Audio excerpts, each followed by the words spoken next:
हरे कृष्णा। श्रीमद् भगवद गीता यथारूप से हम लोग चर्चा कर रहे थे, अध्याय 8 भगवत प्राप्ति।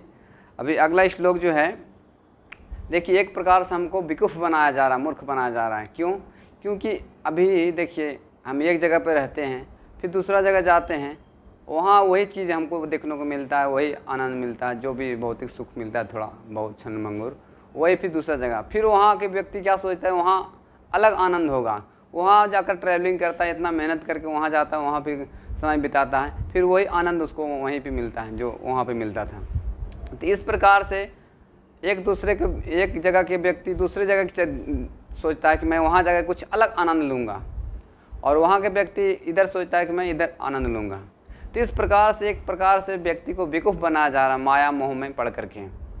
अब इसी चीज़ को ले, ये तो पृथ्वी की बात हो गई, लेकिन अलग अलग लोकों में यही बात है। आप पृथ्वी लोक में हैं तो पृथ्वी लोक में हम दूसरा लोक में भी जाएंगे। जैसे स्वर्ग लोक जाने के लिए बहुत इच्छा करते हैं लोगों को, कर्मकांडी लोग इतने करते हैं, यज्ञ है और सारे कुछ बनावटी जो कुछ करते हैं, तो इसको वेद बताया गया है।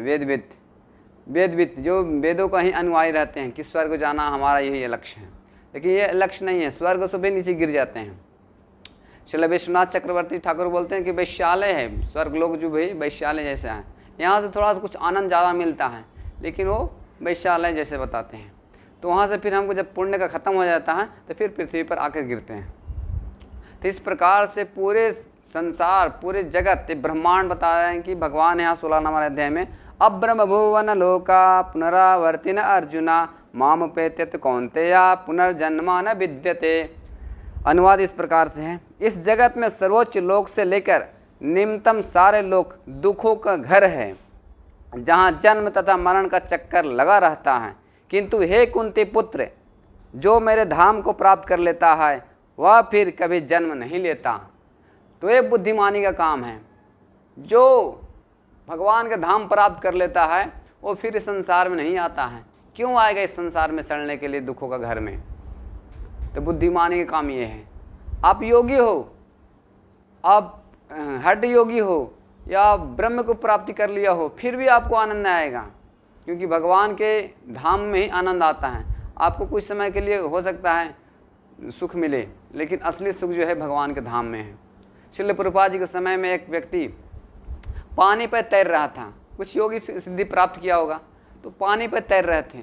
तो उनके शिष्य, श्रील प्रभुपाद जी के शिष्य पूछे ये क्या सिद्धि है, हम लोग भी चल सकते हैं क्या?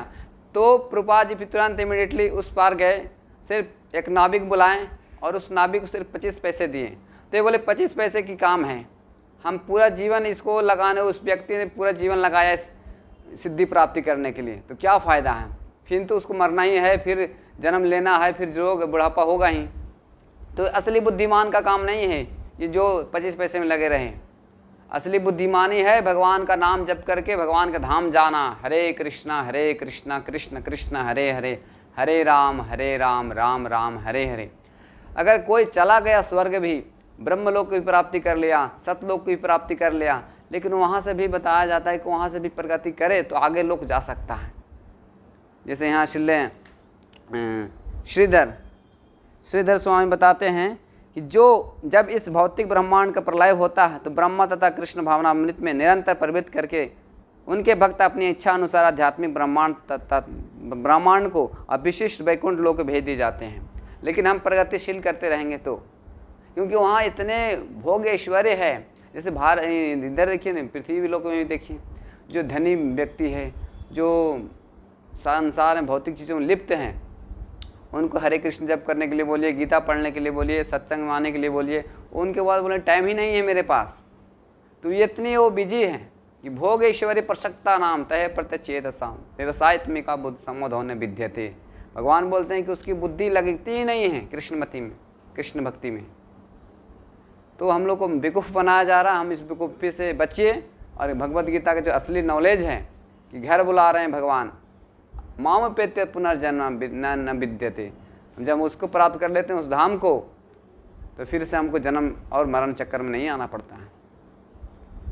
इस प्रकार से जितने अभी आजकल मॉडर्न एडवर्टाइजमेंट किया जा रहा है, विज्ञापन किया जा रहा है, क्या ये करोगे तो ये आनंद मिलेगा, वो करोगे तो ये आनंद मिलेगा। तो इस प्रकार से लोग उसके पीछे भागते हैं, लेकिन वो नहीं देखते हैं कि हमको परमानेंट सुख क्या देने वाला है। उसको पीछे हमको भागना चाहिए, उसको प्राप्ति करने के लिए मिलना चाहिए। और ये जो सुख भी है वो आपको कर्म के हिसाब से मिलने वाला है। अब ज़्यादा नहीं मिलेगा आपको, जितना आपको कर्म में लिखा है उतना ही मिलेगा। लेकिन भक्ति जो है, भक्ति करके हम अपने कर्मों को चेंज कर सकते हैं, बदल सकते हैं और भगवान के धाम जा सकते हैं। फिर आपको जन्म मृत्यु से चक्कर में नहीं पड़ना पड़ेगा। ते बुद्धिमानी का काम है। तो इस श्लोक में यही बताया जा रहा है कि हम वहाँ जाकर इस सारे लोग जो ब्रह्मांड में है, ब्रह्मा जी के लोक में, वहाँ तक भी दुखों का घर बताया गया है। तो इस दुखों घर में मत रहिए, हम भगवान का धाम जाने का प्रयत्न कीजिए। हरे कृष्णा कृष्ण कृष्ण हरे हरे, हरे राम राम राम हरे हरे।